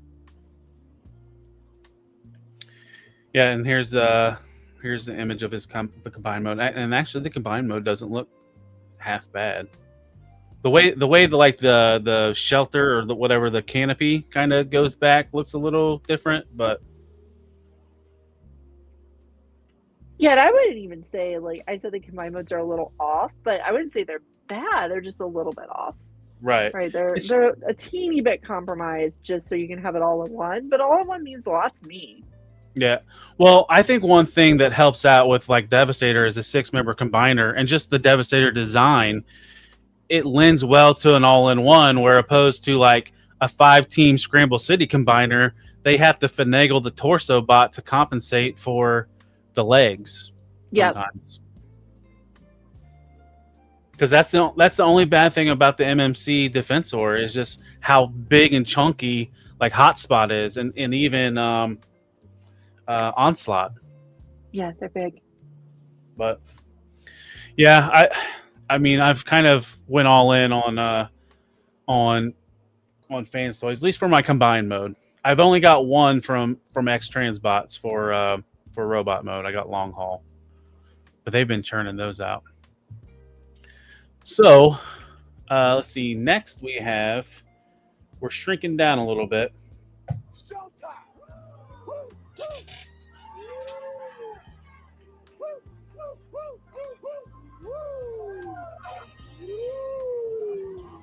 So, Dr. Woo! If we didn't have enough Conceticons and sound waves, Dr. Woo's got your back. And this release does have, the kind of sort of cel shading on just the window for Soundwave. Soundwave also comes with his alternative headband head that comes from the Shattered Glass Soundwave. And most importantly, look at the colors on those cassette bots. Previous releases of the Dr. Wu, Soundwave, and Blaster 2 packs have all come with single color sprue Decepticons, right? They're on the sprues, you clip them out, and they're all one color. You know, they might be black, they might be yellow, whatever. These are the right colors, right? Mostly. Yeah, Mostly. Ravage would be the only challenging one. But you Ravage wouldn't have is to the paint his outlaw. eyes. Yeah, you don't have to paint his eyes, it's true. And I mean, I guess you could, yeah, it really isn't that. And Now, this isn't the Goose first is- version of this mold, right? Didn't they do? They've already done this one once before. One of their Was it in very a first 2-pack? figures. Okay. Soundwave was one of their first figures with Galvatron, like No. 100 years ago when they first started this Extreme Warfare set, the really small guys. He has been released with that Galvatron in both colors, both his regular and his Sound Blaster colors, and then he's been released with Blaster in Battle Damage, Shattered Glass, and we also know that the Sound Blaster version of him is coming with the Blaster Right. with the twin cast. So that's why we have an extra head with the headband. That's why, because we've had the Shattered Glass before. Right. Yeah, he's over on my shelf over there, so he exists. Now, Goose has been asking all night for us to use less acronyms. So I will say, when we say MMC, we mean Mastermind Creations, which is a third-party company that has been around. It's one of the longest-standing third-party Transformers companies. They've done a lot of really stylized comic figures, and they've done the all-in-one combiners.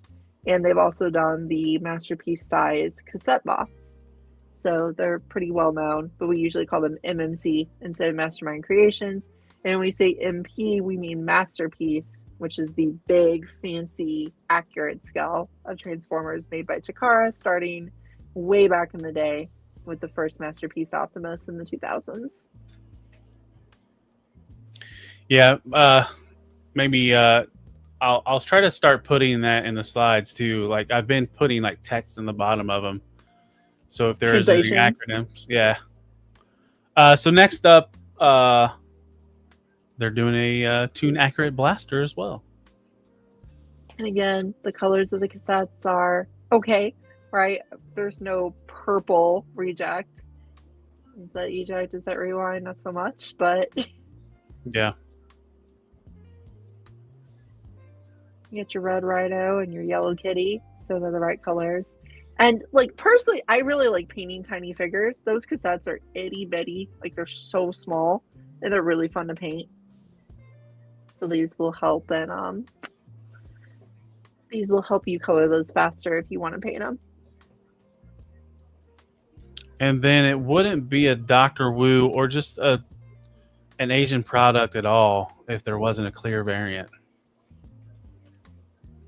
Clear, I didn't realize they were doing the clear Decepticons with it. Yeah. Clear, tiny. Like those are definitely fun shaped Jolly Ranchers.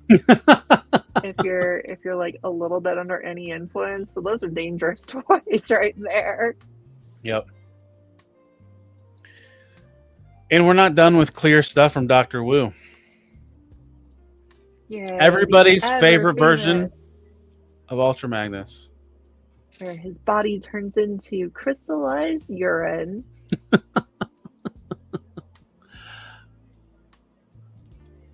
I don't think I own any variation of a yellow Ultra Magnus, and I don't probably won't. either. I used to character collect Ultra Magnus because he's a favorite character of mine. Ultra Magnus has a lot of bad toys, so I stopped character collecting Ultra Magnus. But yeah, I've never gotten any yellow one, so I might be tempted. I personally don't like this mold.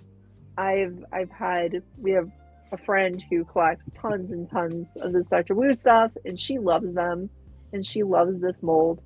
But but I did not enjoy it because it uses the hips from the Optimus body, but you're putting so much more weight on them. Immediately, my hips got loose. Well, His Anna, hips, not mine. all the Mine is gentlemen fine. in the chat are pleased that you opened up the discussion of Piss Magnus.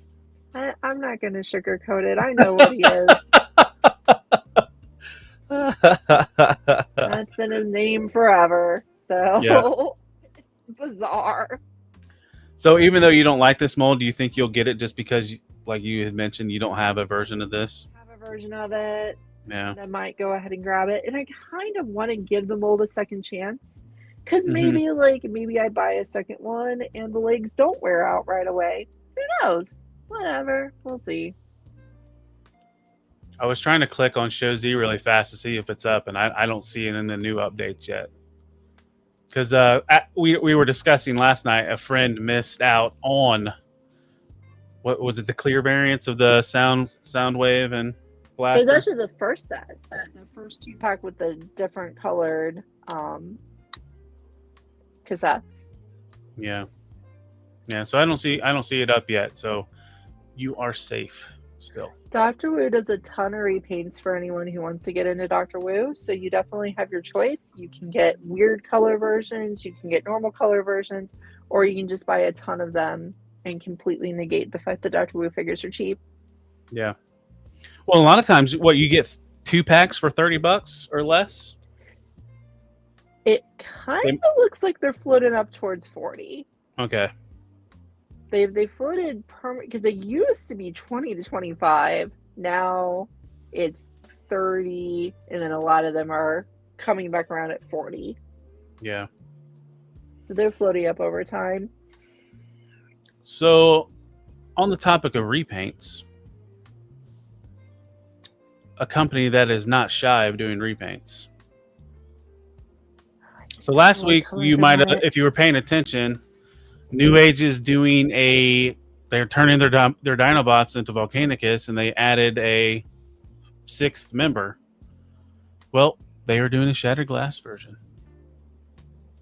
Yep, so this is the ever obscure, strange Dinobot Scar, who was in the 6-piece Volcanicus that came out at core class, and this looks a lot like it, and now it's in all different colors, and now I don't know what colors I want. I think what's really noteworthy about this, though, just like random, is that every different color version they announced of the Scar has a different Volcanicus head. And I like this head. There's 4 different heads now, which is cool. Like Volcanicus is Yeah. always just getting that dumb Grimlock with a crown head. Yeah. I obviously don't like that version, but these other heads are cool. So I'm in for this. This is cool. Like, I do want that Scar toy. Yeah, and the head does have a light up feature, and there's a good size comparison. That's their Devastator, and it towers over that Devastator. The Dinobots weren't small molds to begin with, but now you've combined them into this figure. So I'm thinking that Scar might not look that weird with Yeah. my mainline Dinobots.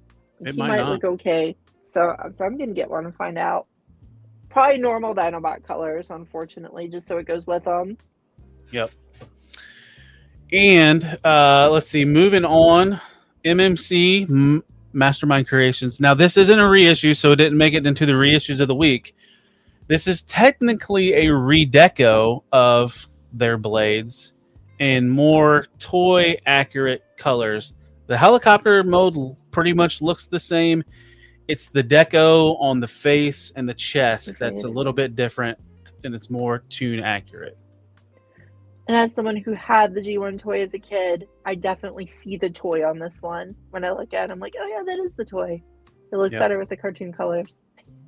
And I think they gave more faces to this. Oh, that's cool. Yeah. Well, we are not done with blades, because this was teased this week. Ooh. This is the X Transbots Transbots blades. So this is a more toon accurate blades.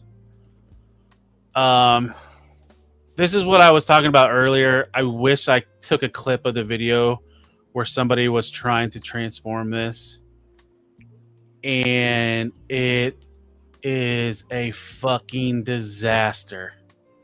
The blade doesn't even stay in one piece. It was just flopping around independently as the guy was trying to manipulate it. There's reviewers that have said, I am not reviewing this figure on camera with the transformation.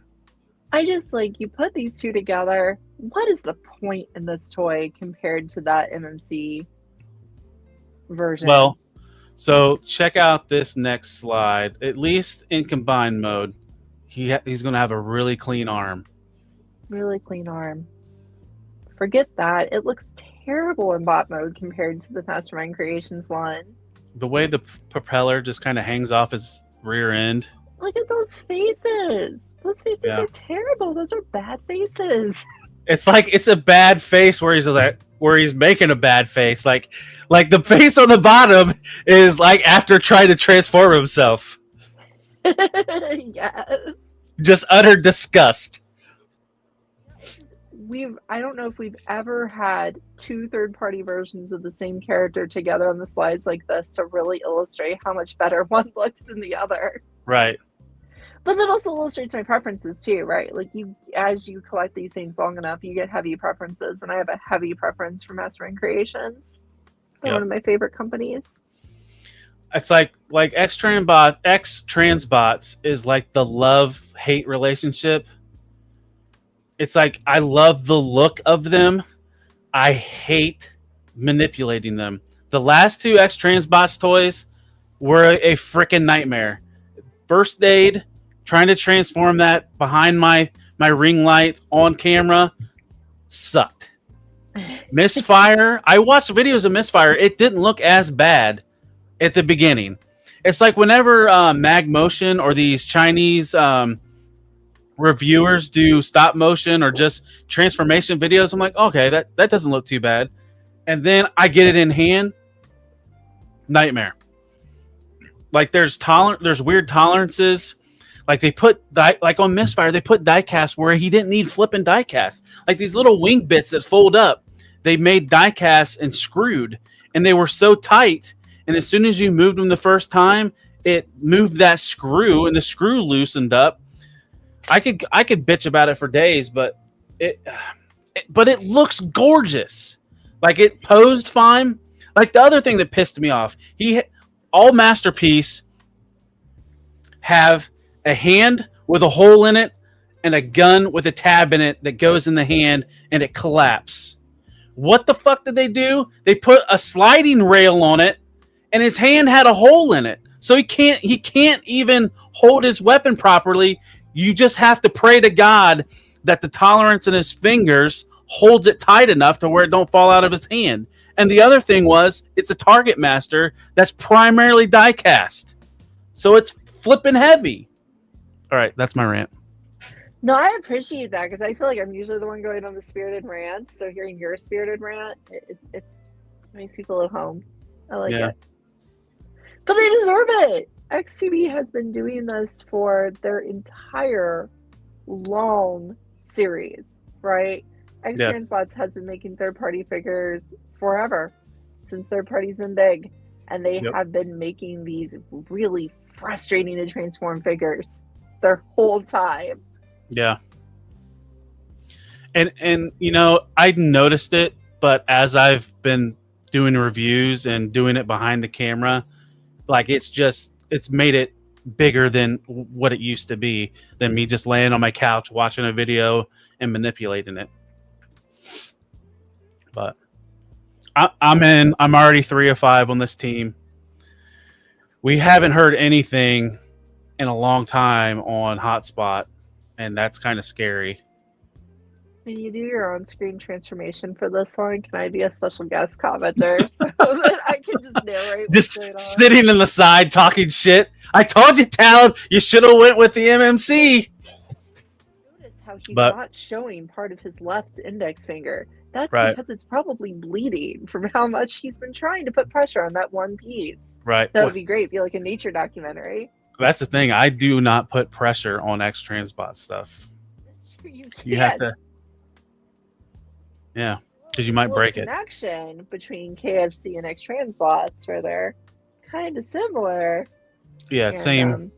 Supposed to you be the can't put same. pressure on KFC stuff either. Yeah. Well, that's what was funny about the KFC. So KFC, as we're doing acronyms again, it's Keith's Fantasy Toy, or no, Keith's Fantasy. What's the C? I can't hear you. Did you mute? Club.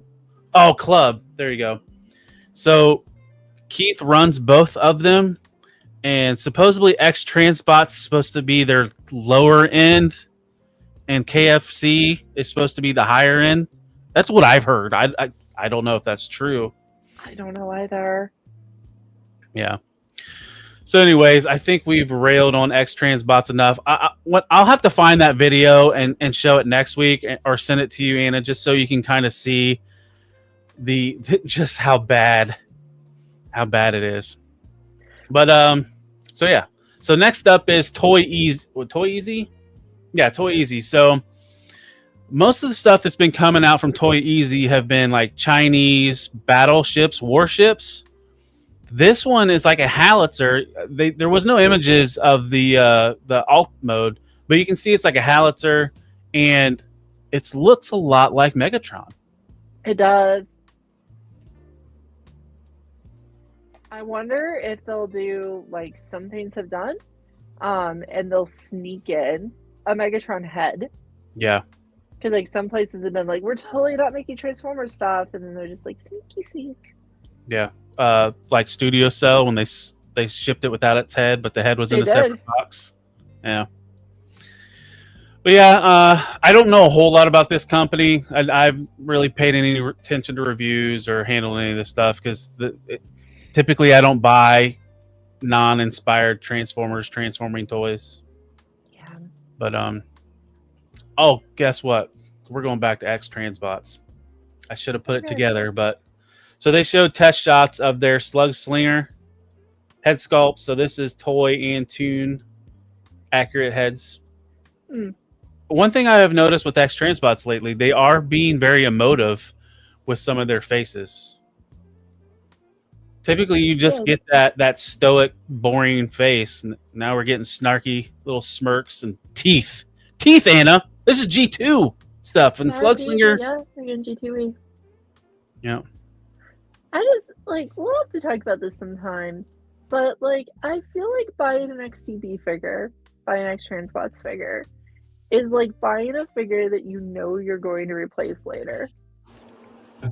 Yeah, well, yeah. And these are Target Masters, so who knows when somebody will do a Target Master. I mean, but if Fanstoys makes a Misfire, oh yeah, you're gonna like it more than that X Transbots one that tortured you to transform, right? Like right. You know you will. So yeah. It's like, you know, it's funny how you're. Get them. It's funny how you're bringing this upgrade game up because we're getting a pretty fancy upgrade, kind of. So this is Fantastic Model or Fans Toys because it's a popular character, so they don't want to use their real name. They don't want to use their government name. Oh, Initial Goose has a question, Anna. Can you answer that by any chance? Intercom to stuff you on, right? They need teeth so that they look amazingly weird when they draw teeth on them. So I love the 12 comic G2 run because the artists were completely unhinged when they drew those comics because they drew them with teeth, tongues, and saliva throughout the run. And it's so weird. They have individual teeth. Like clearly they must eat, right? They must chew on things because they have some serious teeth. It's great. I love it so much. It looks so weird. So this is Fans Toys Warhorse, but it's Ironhide. It's their version of Ironhide. So they did a little preview video this week, and I like how they like intermingle it with like the G1 cartoon and put their product in. But he does. And it's funny, like in that center picture where they're trying to do his really bad diet. Oh, I'm not gonna say bad Diaclone mode, but bad was Diaclone, and they tried to sell it in the States as Ironhide mode. and he has a sled with all of his weapons on it. Yeah, I kind of want this, honestly. Like, I don't do fan toys, and I don't really do MP anymore, but I love G1 Ironhide and Ratchet. Those toys are great, and I like the characters too. I like how they look in the cartoon. I honestly like the fact that the toy didn't light up at all. Like, it's always been kind of fun. Correct. So, How was the Jeep? how was the Jeep? So I kind of want this, and the fact that it does both the sled coming off the van and manages to capture a G1 style look of the cartoon. Like, that's just so cool. Like, it looks like they did a really good job with it. Looks like they've done a very admirable job that kind of makes the old MP figures look a little silly, but that's okay. The biggest complaint I've heard is the clear windshield. Yeah. In robot mode, it looks a little weird. And I get that. It does. It helps them homage the original Diaclone toy better. I just think the proportions look really good on this, and that's what's killing me, because I was fine with the Takara. I didn't get the X Transbots because they did their version. It came out last year, and it had a name that was kind of appealing to me. But I don't know. The Takara Ironhide might be on the chopping block, and I have the hip upgrades. Those Shadowfisher hip upgrades are so expensive now. Yeah. You might be able to get a pretty penny for it. Because I only have Ratchet, and mine has the hip upgrade as well.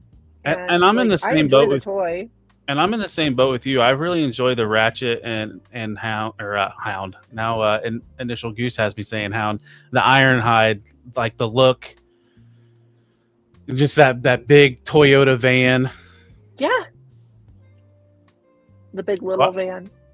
So I don't know. I guess it all depends on if Hasbro stops beating me down with all these classified pre-orders on when and if I upgrade my Takara to this. The pre-order price on this guy didn't look that bad, though.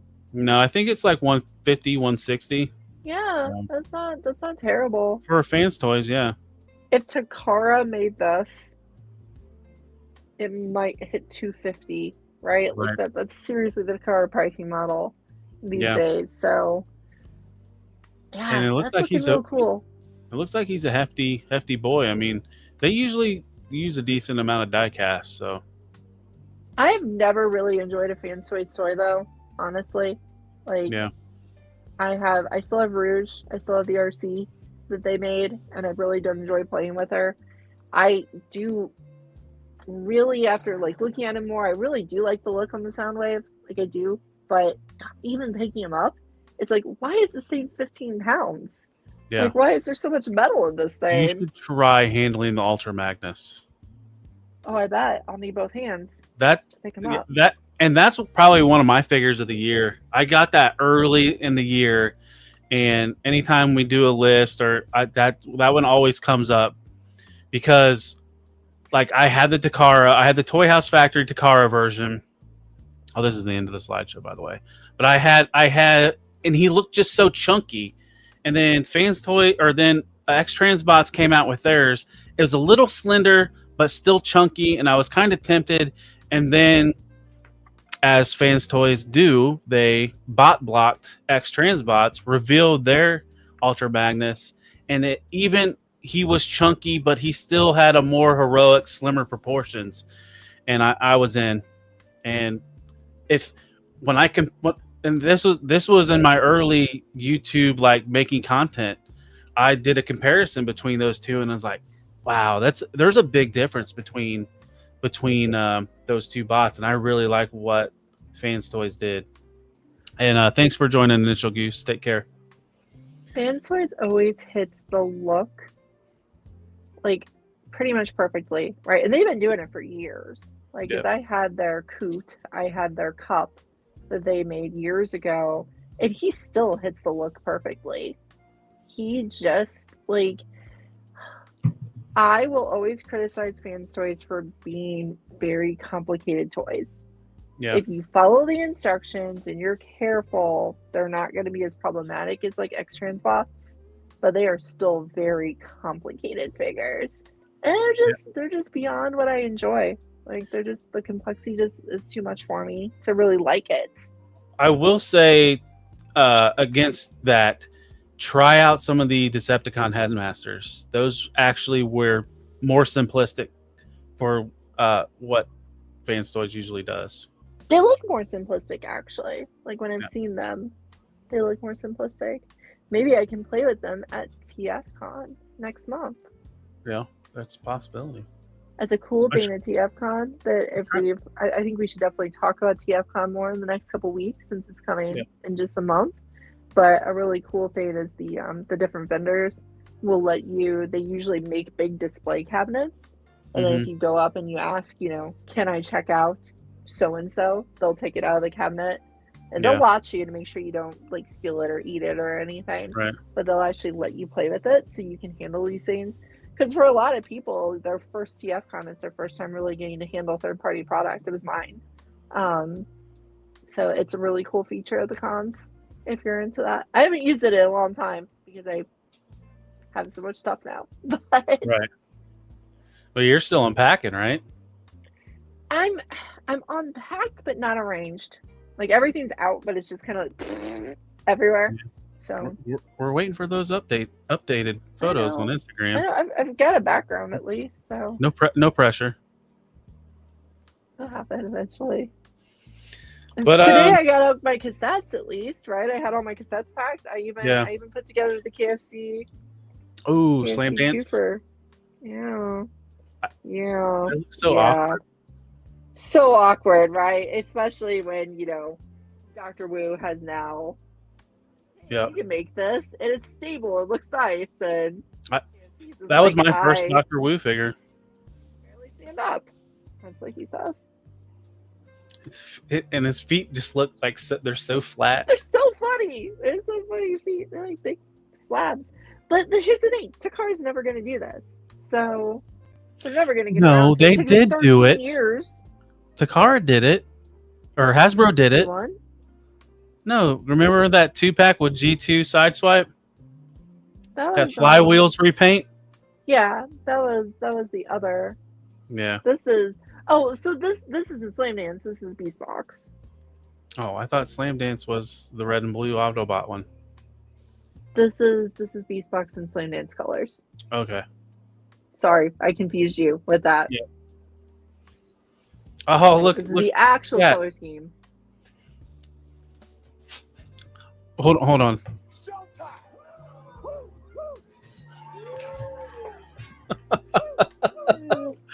I hate to see it, but I think you need to adjust that one to make it a little louder. Did it? It's not loud enough. A little louder. I think it's a little too quiet. Yeah, I'll have to go back into CapCut and see if I can enhance the audio on it. Perfect. Yeah, it's loud in my ears though, so maybe it's because I'm connected to the actual. Probably. Yeah. I'll work on it. Who watches our show ends up going to TFCon. I'll get to see you there, so that'll be fun. I know Stu was talking about it because he lives in northern Indiana, so you should go, close Stu. for him. Go for it. It'll be fun. It's a great time. It's a great adventure. It's 3 days of absolute mistakes being made at all times and wandering around a vendor's room for hours, followed by then wandering in a hotel trying to find more vendors hiding in their hotel rooms. Yeah. It's quite ridiculous. I've heard about some of the famous room parties. Room parties. But not as big as they used to be. They used to be a lot hotter than they are these days. But everybody's getting older and go to bed early. I think so. And I think also, like, since the pandemic, the vendors room at TFCon has been Armageddon. Like, people go in on the Friday of TFCon and they just bring a lot of money. They, like, pull, like, $3,000 out of their bank account and just throw it everywhere, right? Like, it has been a vendor's paradise, a vendor's market for years now. That's definitely a plus. I mean, with the way things are increasing nowadays, prices, People are still saving to go to TFCon,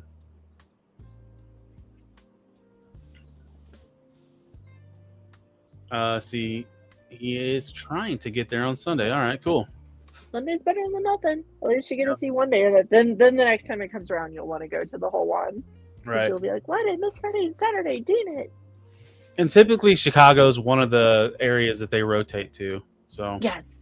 Usually That's what every 2-ish like- years. Baltimore was last year, or Yeah, was it usually Florida? they do that Baltimore area, and then Yeah. they do Chicago. Then they do that Yeah. Baltimore area, and then they do Chicago. Yeah, Florida got sprinkled in there once, but Yeah, I don't think Seems they'll like be going there Toronto- again. Toronto is always in Toronto, the Yes. summer one, and then the spring one's always in LA. Yeah. Yeah, they're doing too many shows a year now. Yep. But I think we should wind down. It's getting late this evening. Anna, Yeah, do you have yeah. anything you'd like to shout out before we leave? No, I'm good. Got the same old Instagram. Like a Oh. CPHD. I think that might be in the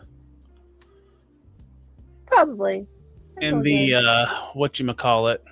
Yeah, it's in there. It's in the description. Nice. Thank you. And Zakanan just put it in there. Thank you, Zakanan.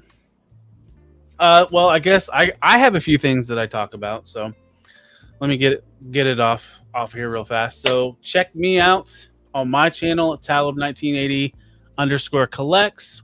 I am on YouTube, pushing to 1,000. I just hit a personal goal of 939 subscribers. So it's not when, or it's not if, it's when I hit 1,000. I don't know. Maybe we'll do like a live stream or something to celebrate. Don't know yet. Haven't thought that far ahead. But check me out on Instagram, TikTok, Twitter, all these things that Zakanan can't spell Transformers without Talib. I have my own Facebook page. I multi-stream to Twitch. All of it's at Talib1980_collects. Also, I'm part of Figure Fight Club, where you're watching Decepticast right now. This is every Monday at 10:15. It's me and Anna talking Transformers, sometimes ranting. And then Tuesday nights is open mic night. That starts at 8 p.m., where anybody can join, as long as you're not a Richard, as we say. And talk toys, whatever the topic is, or whatever we're just talking about, and show off recent pickups. Also, Friday is one of our shows at 9 p.m. We do interviews, and Abby has a video for who's going to be this week's guest. Collectors gather around, every drink will do. Pick a fight club, we welcome you. We welcome you. We welcome you. So yeah, check that out this Friday at 9 p.m. to see Detour Customs. And also Stu, yes, Sea Spray still rules. I agree with you. But yeah, I'd like to thank everybody for showing up this evening. I saw Stu in the chat, Hustles, Zakanan helping out with the mod duties. Lou was in here earlier. Catherine, thank you for joining. John Battle, Initial Goose, Zaldron, Matt with 2 T's. I don't want to forget any names. HHG. I saw Minhoza. And if anybody I forgot, I apologize, but thank you for joining. We'll see you next week for episode 16. Good night. Take care. Peace. Thanks, everyone.